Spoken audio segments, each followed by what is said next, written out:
welcome to my channel. My name is Erica and today I'm going to share with you how I perform machine hair strokes, and this technique is also known as nano brows.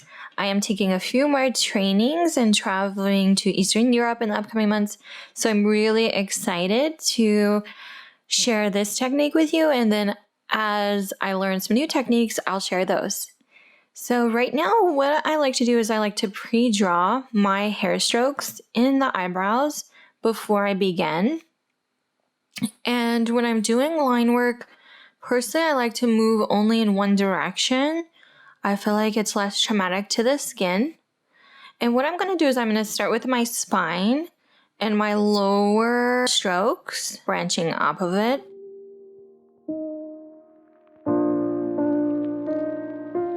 I'm going to go over these same strokes about 2 to 3 times to make sure that they're present and visible. So you can see the normal playback speed. I'm actually moving pretty slow. And I'm trying to lift the needle out of the skin as I exit it. And I'm overlapping with the previous section so that I'm making a consistent line without gaps.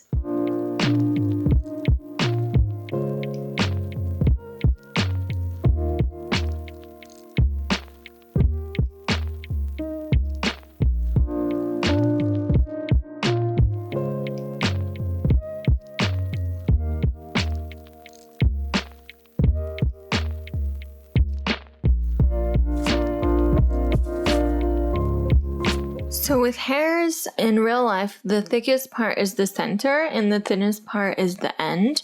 So I'm always trying to thicken the center of hairs to make it a more realistic look.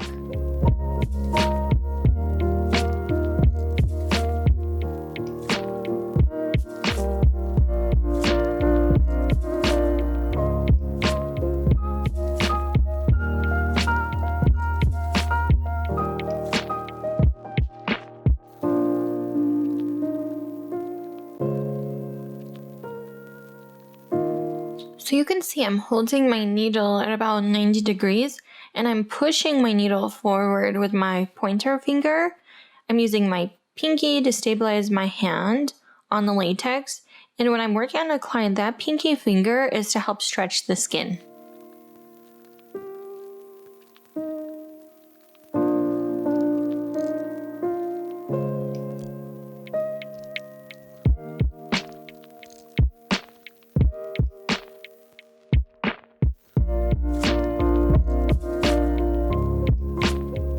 When I'm doing this line work, I always put my machine at a higher voltage because I'm trying to, basically like a sewing machine, I'm trying to sew in the skin, fast little up and down motions, but my hand's moving slow, so I'm like sewing really close together. Okay, so the pigment I'm using has a lot of yellow in it. So now I'm going to complete my second pass, making all of my primary strokes a bit more dense, and then I'm going to add in my secondary strokes.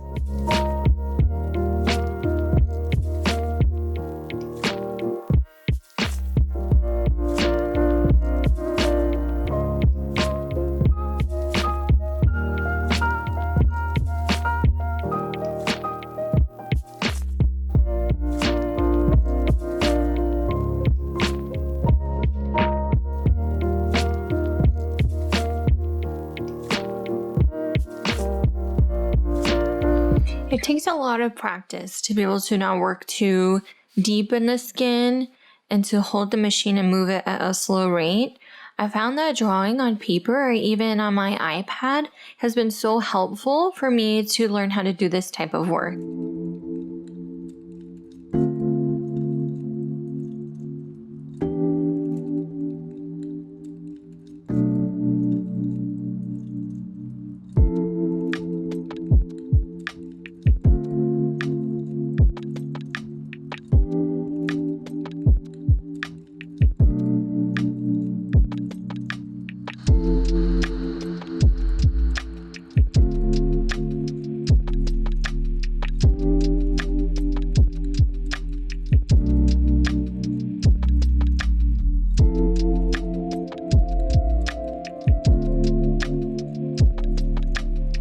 So now I'm transitioning to moving a little bit faster, and this is like a point flick kind of a motion to create more airy hair strokes. It's my favorite type of texture look for them.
So for my secondary strokes, I like to branch off at a connection point where the primary strokes branched off from the spine. And then I divide my primary strokes in half and branch off a second hair stroke. I like to call those hair strokes fire strokes because of the tip of them comes to like a point. So it's like kind of the tip of a flame.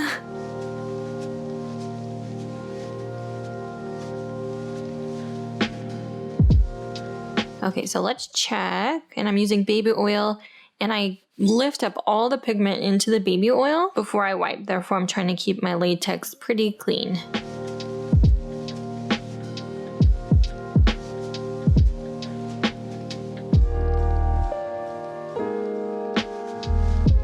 Okay, so now let's move on to our tertiary pass, and we're gonna add more brightness or more concentration of pigment to some of these secondary strokes.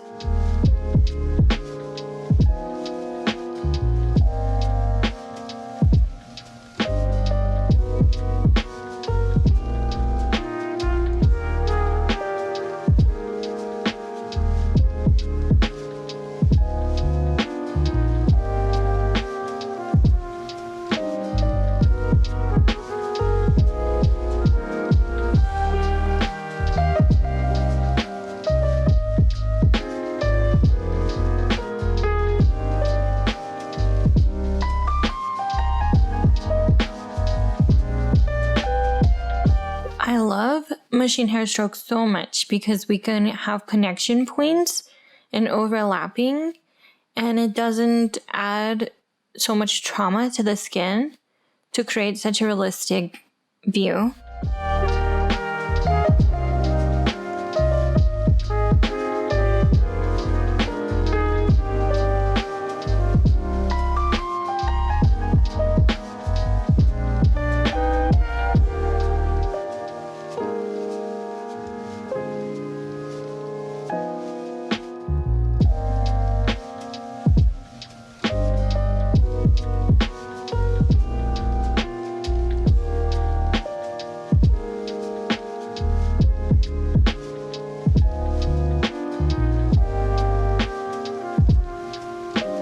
And now I'm going to darken my connection points.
So we're going to add a little more darkness in this pass.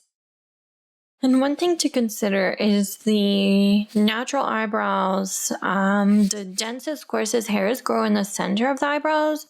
So I'm going to try to add more color specifically to that region of this eyebrow.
So here's my finished latex work of machine hair strokes or machine nano brows.